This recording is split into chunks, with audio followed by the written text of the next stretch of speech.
Welcome back, everybody, to the FreeBSD series. So this time we're going to be talking about swap. If we type df switch h, you're going to see the drives that we have enabled here. In addition to that, if we type in htop, you're going to be able to see that we already have 2 gigabytes worth of swap. But hitting Q, another thing that we can do is we can type in invim etc fstab.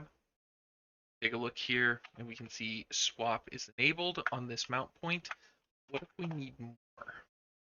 What if the time comes that you decide that you're going to do a whole bunch of uh, compiling, or you're going to work with some incredibly large files, and we want to add additional swap space?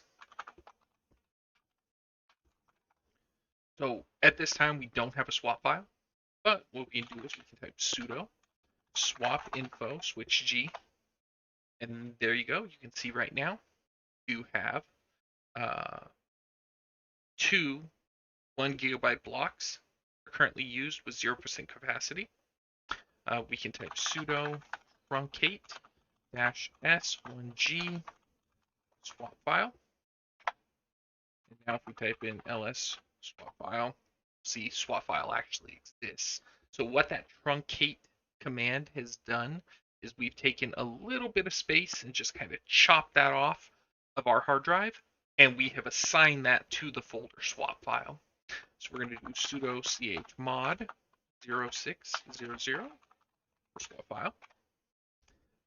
Then we're going to, and I'm going to add this via just copy and paste. I don't want to have to type all of this out, and I will leave the command for you. You'll be able to gain access to this command depending on where you're watching this video. But what we're going to end up doing is we're going to add this swap file directly into etc fstab. So even if you reboot the system, you're still going to have access to this swap.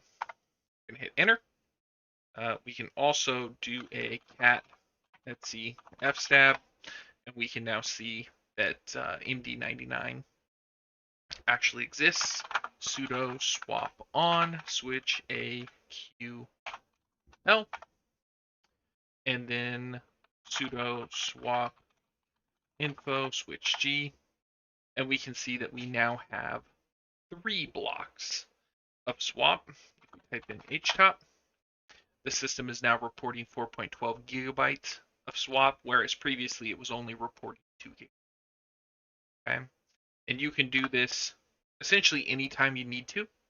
If you're ever compiling something and the system reports back that you don't have enough memory or enough RAM, you can very easily turn on swap or add additional swap space, and then you can just continue with your business, whatever it is that you need to do. Typically, having 2 gigabytes worth of swap space for the most part is usually good enough. If you have 4 gigabytes worth of RAM, most of us are going to be using 8 gigabytes of RAM for our virtual machines. If you're not, that's okay. Nothing that we're going to be doing in these videos is going to require more. But the importance here is that you understand that swap is really a function of allowing you to write directly to the hard drive instead of to RAM whenever you need additional memory. Okay?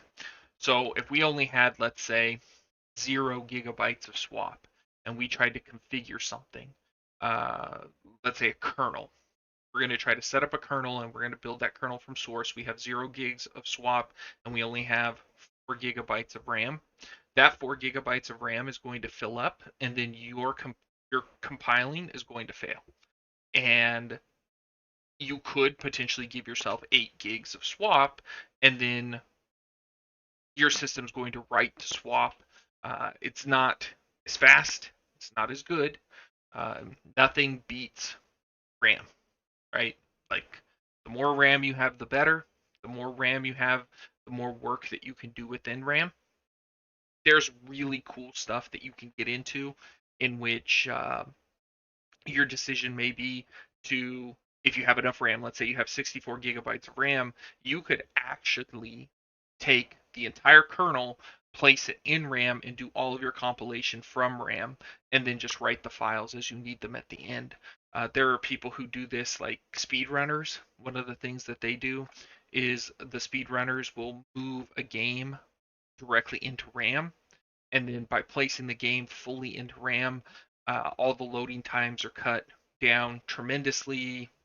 Your system moves much faster. There's a whole bunch of stuff that you can do depending on if you have the resources or not. Now, of course, with everything that we're doing here, we kind of have limited resources by design. We only have 4 cores. We only had 2 GB, or I'm sorry, we have 4.12 gigabytes of RAM. Now we have 3 GB worth of swap. Previously, we only had 2 GB of swap. I think I accidentally said 4.12, but learning how to be able to work within the amount of resources that you have available to you is incredibly important. I used to have an Intel NUC. It was using an i3 processor, and whenever I would use that system, I had to connect it to a 4K monitor, and I would want to watch 4K video. Well, funny enough, that system wasn't fast enough to watch 4K video on a 4K monitor unless I took the video and I wrote it directly into RAM. So I'd take the video and I'd take it off the hard drive, put the entire video into RAM, and then I would run my video directly from RAM, and then the video would actually play and it wouldn't be choppy. But if I tried to run it directly off of the hard drive with all the encoding that it needed to do, and it needed to essentially take the file and encode and decode and do all of the work that it needed to do, and then place that into RAM and then actually show you the video, that actually slowed it down enough that I would have stutters and sometimes the videos would not play. So again, take the system that you have, figure out how to use those resources correctly, and then no matter what the problem is that you run into, potentially you're going to have the ability to succeed as long as you know how to use your system based on the limitations that you might have. With that said, swap, very easy concept.